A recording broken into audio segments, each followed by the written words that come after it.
Welcome back to the WTF Where's the Focus podcast. Oh, the monkey circus is going. Look at that. All right. Well, it's a circus in here, Jen. What do you think of that? Happy days after Christmas, Jen. What do you think? Merry Christmas. I don't know. I need an extra day off. What'd you get for Christmas? Did you get your Uggs? I did. No, you did. I did. Oh, look at that. Perfect. That's fine. Can you believe it's going to be a new year? I love how you got me right into the countdown. Like, Happy New Year! Yay! That's a big party, Jen. Yeah. What's your plans for New Year's Eve? It doesn't sound as fun as that party. I just want to let you know. Come on, you're still a young gal on the run. What do you got? This got some good party? I am an old soul. Okay, I like to be in bed by 9 p.m. What do you think you are, me? You can't have both of us. I got to live vicariously. Someone's got to go out at night if it's not me.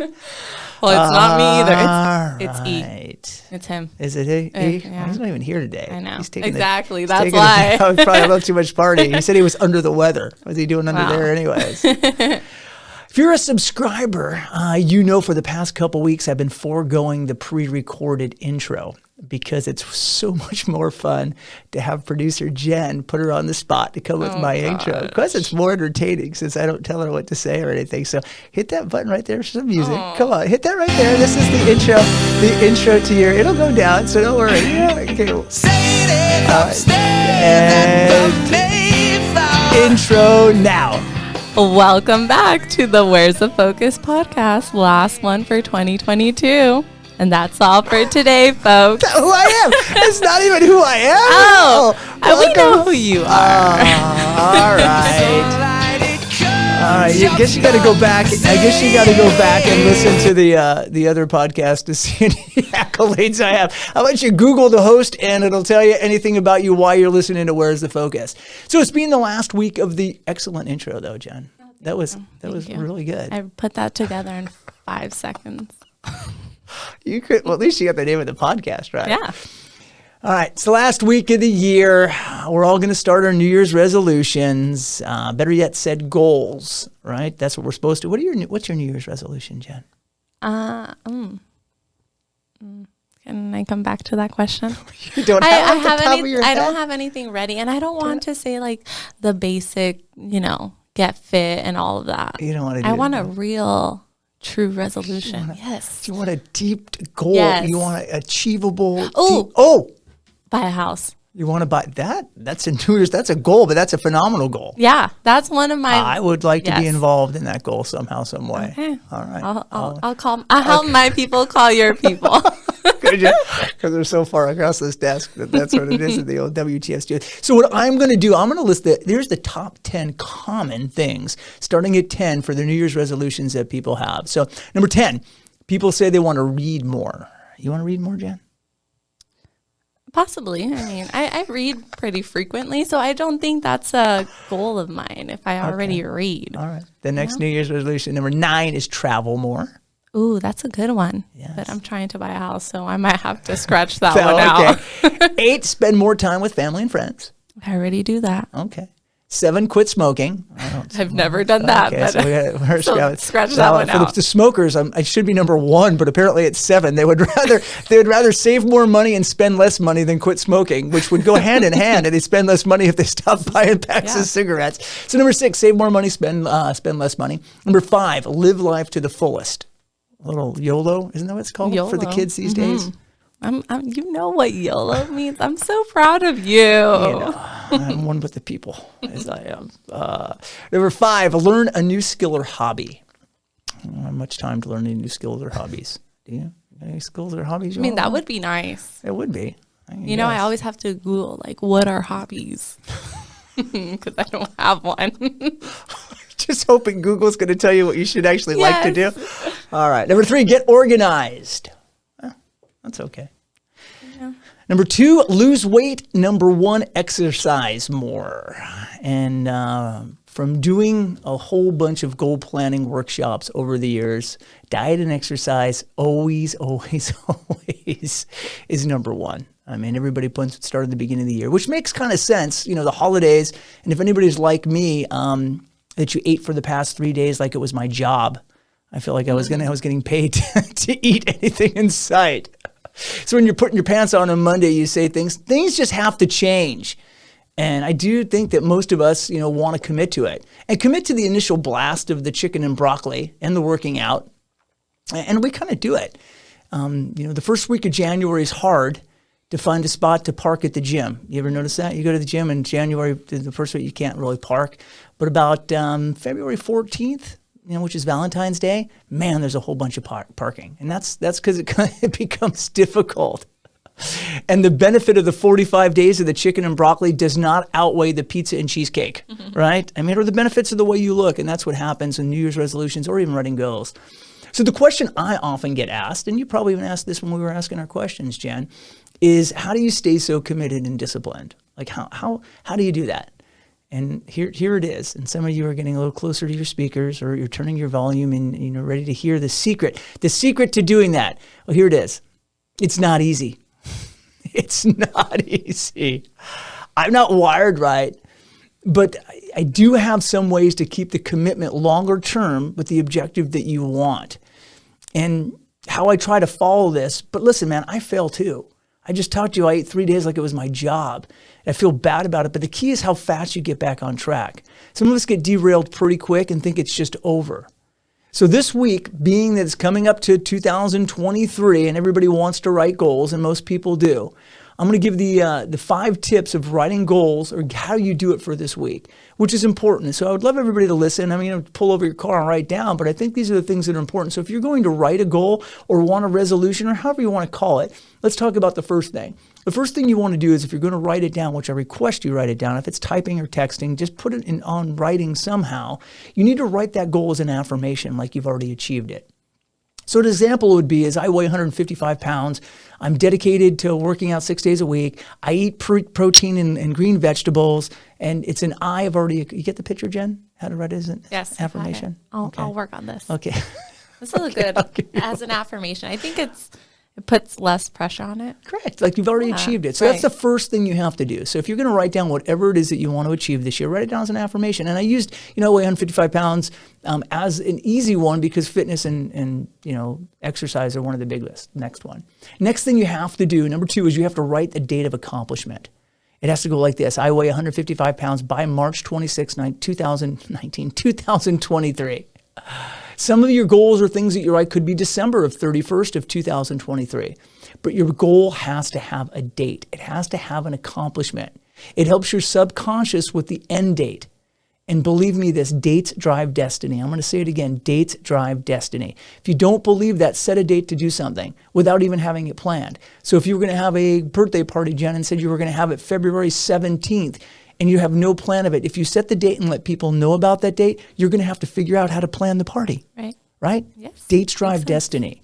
And our mark tells us, when our mind tells us things that we can't fail if you don't have an end date. Our subconscious will say, listen, it doesn't matter if you do it because there's no end date in mind. We could just make it 2025 then. Okay, I'll lose the weight, but dates drive destiny. You have to set dates. That's number 2. Number 3, you've got to list the obstacles. This is where most of us go wrong by writing goals. We pretend there aren't hurdles that we have to overcome because we let our egos get in the way of goal writing. We don't want to put like we can't do that or I don't know how to do that. Everything that you're going to do has an obstacle if you want to achieve at a higher level or do something you haven't done. You have to leave your ego out of goal writing. Staying on track to anything is difficult, so you have to identify the obstacles so you can already start thinking about how to overcome them. If someone tells you like you are going to go do this, but these are the things that can get in your way, your mind already tells you that, you know what, I can handle that. It's the ones that you don't identify that come up that make it such a big thing that makes you stop moving forward to your goal. So identify the obstacles. Number 4, who are the people that are going to help me obtain my goal? This is important. Again, you got to take your ego out of asking for help. I'm going to say this. If you get nothing out of this podcast, listen to this. If you could keep yourself accountable, you'd already be doing it. If you could keep yourself accountable, you'd weigh what you have. Income would be if you had the ability to keep yourself accountable. You have to find the people that are going to help you with your goal, and get the people that you want help you win to obtain it, to get your goals to a new level. And make sure you keep those people out that want to hold you back. Right? There's a lot of, that friend that as soon as you're on your diet and you start looking a little better and they get jealous. So they start asking you, you get some traction, you look good, and they ask, hey, do you want to go to that buffet? In the hopes that they can bring you down so they don't feel bad about themselves. Out. Keep those people out. There's a lot of them. But you're going to have to put the people in to help you. So if it is diet and exercise, maybe you need a trainer. Maybe you need an accountability coach. Maybe someone on your side to help you get out of bed, to text you, to do whatever it is. But you're going to have to identify people to help you with your goal. Next one, last one, write down the skills you need to learn to accomplish your goal.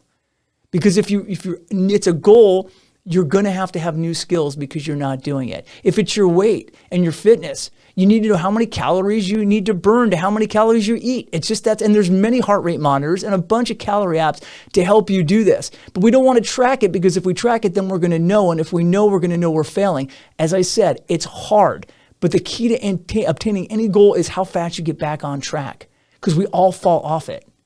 If your goals have to do with selling, you need to read or listen to books on selling or watching videos on selling techniques. There's things that we need to learn and skills that we have to get better at doing anything. We all think we could do everything on our own, yet the biggest athletes or business people or couples have a coach that helps them with the skills they need to get to the next level. We have to be a life learner. We all have coaches. I have a couples coach. You've heard me talk about it, Jen. I go. It's not therapy. It's coaching, right, to help me. to help me. But if you think you know it all, you don't. You have to write down the new skills that you're going to learn, without a doubt. There's way more on a plan that I could go through when I have my extreme goal planning workshops that people come to. But for the sake of time, I just wanted to give you the short outline, the 5 just to get started. Again, write them as an affirmation. You've got to set a date of accomplishment. List the obstacles. Identify the people you need to help you. And last, what skills do you need that you have to discover to get you to your goal? Face it, when we fail or do something or not doing it, think about this. If you missed a meal, have you ever missed a meal? Like, oh my gosh, I was so busy, I didn't eat lunch. You start letting everybody know about it. You walk around, Jen, you know what? I was so busy today, I didn't eat lunch. I didn't eat lunch, right? And you let everybody know about it.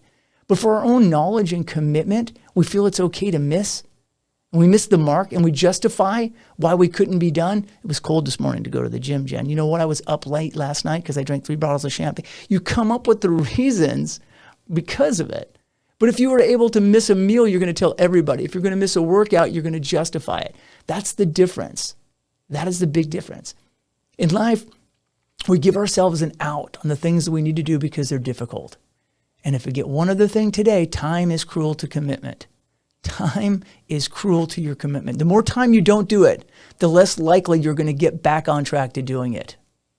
Well, at least until January 2024, when you say, this year is the year I'm going to stick to it. Just like the one goal you had last year, that in 2023, this is my year, I'm going to stick with it. But with a detailed plan, it'll help you get to a new level, or it's just going to be another year. So make 2023 different. Now, the secret I spoke about earlier, there is a word that's a secret, and it's called discipline. That's the bottom line. And not to give yourself a choice. Discipline means you don't give yourself a choice when you don't feel like doing it, when you don't feel like going to the gym, when you don't feel like eating chicken and broccoli, when you don't feel like making sales calls, when you don't, the discipline, because you don't give yourself a choice to get out of it. There's a great quote from the fine master Yoda. You know who Yoda is, Jen? Do you know who Yoda from Star Wars? Star Wars? Okay. Just making sure. You're looking at me like I'm crazy. I just want to make sure. The quote from Yoda is this: do or do not. There is no try. Discipline. It's the bottom line. Do it or don't do it. Don't try to do it. Hey, if anybody out there and you've made it through this want a copy of my extreme goal planning form, message me. Even better, you want me to be your accountability partner? I'd be up for that as well. Just message me in here, or you can email me at dan@manginelligroup.com, dan@manginelligroup, manginelli group.com. And I'd be happy to help in any way possible, or come get your form that way. Happy New Year, WTFers. Without it. What? Oh, the horn? You said New Year's. Okay. I said New Year's, so the horn. Man, that was just a lonely one person. That's going to sound like me and you. Yeah. That's going to sound like at 9 o'clock when the ball drops, because we're not going to make it till 12. Right. It'll be 9 o'clock. We're on East Coast time. It'll be me and you with a soul little blowhorn going. Look, don't just let another year go by and just hoping things are going to change. Commit to yourself that they're going to change, because you can make the difference. Follow those 5 steps. Email me about getting that form. I will see all of you in 2023. And until next time, don't forget, have fun and make dreams come true.